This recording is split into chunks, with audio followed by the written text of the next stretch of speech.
joined by Jennifer Sey. She's an author, filmmaker, business executive, 7-time member of the U.S. Women's National Gymnastics team, and was the 1986 U.S. Women's All-Around National Gymnastics champion. Wow. She's been working on a documentary about the harms caused by prolonged COVID school closures called Generation COVID. The trailer's up at clayandbuck.com. She's also got a Substack, Say Everything, and her brand, she has a brand that launches today called XXXY Athletics. Jennifer, quite a CV. Thanks for being with us. Thanks for having me. I'm excited to be here. We just launched today, a few hours ago. Well, we're going to be checking out the clothing for sure. But first off, can you just tell everybody a little bit of your journey? Some might even say your red pilling, if you will. You were at Levi's, the jeans company, for 20 years. And then you realized that Fauci was out of his mind and school closures were horrible. What happened? Yeah. Well, I lived in San Francisco at the time, so, I'll let you figure out what that means. And I'd been a lifelong lefty, but literally the day lockdowns happened, even before they happened, when, the city was just winding up to lockdowns and school closures, my husband and I were both like, yeah, no, this is not good. This is not a good idea. This is, it's bad for kids. It's bad for business owners. It's bad for human beings. It's a terrible violation of our civil liberties. I mean, we didn't have 1 second where we thought, oh my goodness, we're really scared. We're just going to stay home forever. Not 1 second. And so we were really outspoken from the very beginning. And as you might imagine, San Francisco did not like that. And the citizens, my friends, the community, they absolutely came after me. But I was really persistent, and I just couldn't believe what was happening. The left, I thought, you can mock me for this if you like, but I believed what they said, that they cared about kids and lower income folks and all the people that these lockdowns were destroying. As my friend Jay Bhattacharya says, it was trickle-down epidemiology, and it was just wrong from the outset. And I was really outspoken about it, and people didn't like it, and I just decided to move on. 2 years into that, I decided to move on. I moved my family to Denver so my kids could go to school, started making this documentary, and I get to say whatever I want, whenever I want. All right, Jennifer, you and I have met in person. I'm excited about the launch of your new company, but I want to kind of go back to your political evolution because some part of it mirrors mine, and I think actually it mirrors a lot of the people who listen now. So let me start with this question.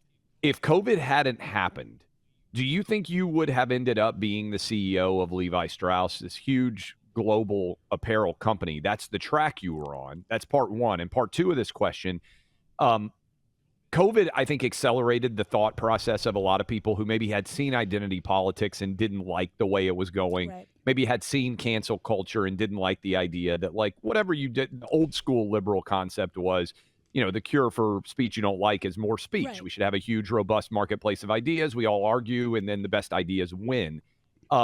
So kind of that transition and that political evolution, or just thought evolution, if you don't, I know a lot of people don't necessarily even feel comfortable still attaching themselves to one political party or another after they feel so disrespected and left on the wayside by people in positions of power. So kind of take people out there who may not be familiar with your life process, how you ended up and where that led you to start this new apparel company yourself. Yeah, absolutely. I worked at Levi's 23 years. I love the brand. I wear it most days still. I probably have 100 pairs of 501s in my closet. I think they're the best jeans in the world. I was so excited at 29 to get the chance to work there as an entry-level marketing assistant. I tell this story quite often. As an elite gymnast, as a child, I got to travel to Moscow for the first ever Goodwill Games. I don't even know if they still exist. Do you know? I'm not sure. But it was like a rogue Olympic-style competition. It was in Moscow in 1986. And I was told, if you want to trade with the Russian athletes, leotards, sweats, pins, which they were the best in the world, bring Levi's 501s. And I did. I brought 10 very tiny pairs of Levi's 501s, and I traded for leotards and tracksuits from, they weren't called tracksuits then, with the best gymnasts in the world. So, I had loved this brand for a long time. I loved working there for 23 years. And would I have been the CEO? I mean, it's hard. It's hard to say. I was the brand president. Certainly, a seat that could lead. It could lead to the CEO job, but I resigned. My understanding as part of your story is that the company and also some of your colleagues, and this is not a surprise to anybody who lived through COVID, but they turned against you for asking questions. And what I think is interesting, well, many things are interesting about it, but did any of them ever come out afterwards, after all this happened, and say, for example, we now know that school closures were nothing but downside. The whole thing was absolutely moronic. It didn't save anyone. It didn't do anything good. It did a lot of bad things. It hurt children's learning and made life a lot more difficult for parents. But has anyone come out and said, wow, you were right? I'm always curious about that. Like, look, we're all supposed to forget that the lib fascists just got away with all this stuff. Look, I'll answer that slightly more broadly. I lost most of my friends. There are members of my family at this point that I still am not speaking with. They're not speaking with me because of the stance I took.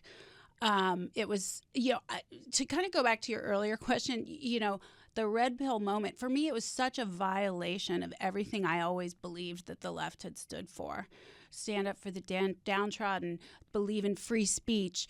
The only thing that is a cure to bad speech, to your point, whatever bad speech is, I think it's all good, is more speech. That's how the truth gets out. You cannot seek truth without open debate and dissent. Everything that I believed in, I mean, I would even go down to, protecting the little guy from big corporate interests. Think about that. Think about that, how that went during COVID. I mean, the little guy was completely quashed by big pharma interests. The little guy, every guy, we all were.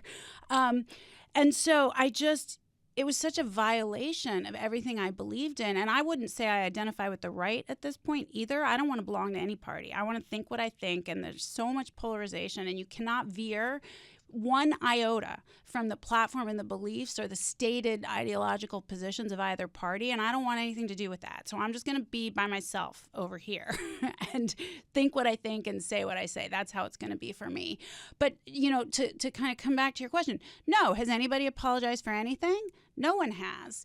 Not friends that aren't speaking to me, not my community, which I lost in San Francisco, not the people who look at the New York Times. My God. I mean, the headlines in the New York Times at this point are saying, the school closures were a generational catastrophe, and they acknowledge nothing as far as their contribution to that. They furthered fear. They let the science reporter, Apoorva, state lies repeatedly about how dangerous this was for children. There's no apology. There's no mea culpa. So no, I haven't experienced apologies. I've experienced a lot of, and this is not one-on-one, but like in the press, and I'm sure you've seen it too. Well, we might have been wrong, but we did it for the right reasons. You might have been right, but you did it for the wrong reasons. So you're still a bad person, alt-right QAnon weirdo, and you still deserve to be, pushed off to the side, which leads me to why I wanted to start my own brand. And I know we'll get to that in a second. Yeah, no, that's what I want to ask you about next. So you are an elite women's athlete. You did a documentary, I believe, because my wife watched it. She is a big fan of and she was also a gymnast, the Michigan State ridiculousness that all happened there.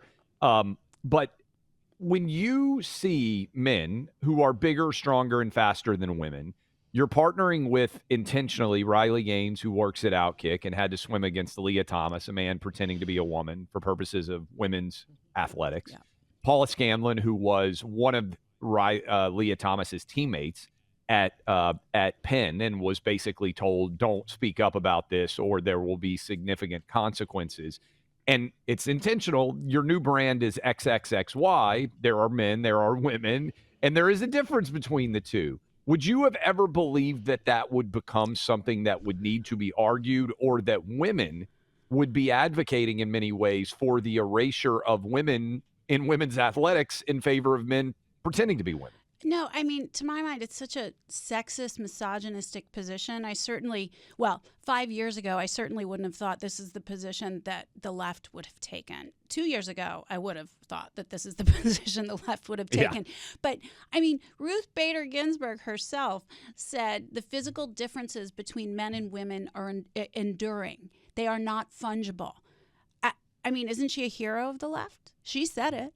I mean, what? But it doesn't matter. They're telling women to sit down, be quiet, and make way for the feelings, wants, and desires of biological males. Well, I'm not doing it. I'm not afraid of the names that you will call me, and neither is Riley, and neither is Paula. Once you've been through it, you don't care anymore. You know this. And so call me what you want. Most Americans, the vast majority of Americans, agree with us that we need to protect women's sports. It doesn't mean that we can't be inclusive and everyone doesn't have a chance to play. There's solutions for that. I'm not here to make recommendations as to what the solutions are. I'm here to advocate for women, and I want to let them know if they stand with us, they will not be alone. Because so many people agree, and they're too afraid to say anything because they're afraid of the names they'll be called. And so they're forsaking women in the process. It's unacceptable. How do we go? I've got to go get my my wife actually does work out a lot. I need to get there a lot more. But for athletic attire for her, for example, where do people go for your new line? Where can they get this stuff? Yeah, the easiest way to find us is if you go to thetruthfit.com. Sort of a vanity URL. You can use that. That's a great URL. Thetruthfits.com. I will mention both Buck and I have wives who are far more athletic and in far better shape than either of us. By the way, that's not that high of a standard, Jennifer, but trust me, Carrie, his wife, and my wife, Laura, are both in great shape. You sent some gear. My wife was wearing it yesterday. Awesome. She said it's fantastic. So thank you for sending it to the Travis household. Thetruthfits.com is the website. And if you're, maybe last question for you, Jennifer, a lot of women, I feel like moms in particular are still angry over what happened with COVID. And they might be like you, where they don't really feel like they have a political home. And they may be angry about this women's men deciding they're identifying as women, taking over for women. I think with your company, but how important is it for women to speak out themselves as opposed to being afraid of being considered too mean or not inclusive enough? I think it's really important, Riley, Paula, you, other women out there actually stand up. It's one thing for men like me and Buck to have opinions, but I think women speaking out for women is far more powerful. How important is that to you and for other women to be doing? It's incredibly important. You cannot fear what you will be called. I know it's scary to stand up and to stand apart, but you won't be alone. You've got us. You've got a lot of other women. We're the majority. Not doing it, to my mind, not standing up and saying true things is so much scarier because then we live in lies. We can't allow that to happen. You're putting your daughter's future at risk. Don't you want your daughter to have the same opportunities that you had because of Title IX? You better stand up and you better defend it now or she's going to lose that chance. Jennifer Sey, thank you so much for being with us. Thetruthfits.com is the website for buying her latest gear. Our friend Riley Gaines, brand ambassador for them. And also go to Say Everything, her Jennifer Substack. Jennifer, thank you so much. Thanks for having me, Clay. Clay, Buck, same one. Doesn't matter. Oh, Tunnel to Towers Foundation. I can't see anything. No, that's fine. No, fine. you're great. See who's talking. We're rooting for you for the company. We encourage people to check it out. Jennifer, keep up the good work. Thank you. Thanks so much. The Tunnel to Towers Foundation delivers on its promise to do good and never forget 9/11 or the sacrifices America's greatest heroes have made for us. Heroes like U.S. Army Specialist James Donaldson, who suffered extensive damage to his body when he was hit by an IED, an improvised explosive device, in Iraq. When he got home, James really struggled until Tunnel to Towers stepped in. The foundation gave him a mortgage-free, specially adapted smart home. The home not only enabled Donaldson to live a more independent life, it allowed him to be a better father. Since 9/11, Tunnel to Towers has been committed to supporting America's heroes and their families, all while making sure America keeps its solemn promise to never forget 9/11 or the service members who sacrificed their lives and bodies for our country. Join us in donating $11 a month to Tunnel to Towers at T2T.org. Help families like the Donaldsons. That website again is T2T.org. 95 cents of every dollar you give goes directly to their programs. Join the foundation on its mission to do good.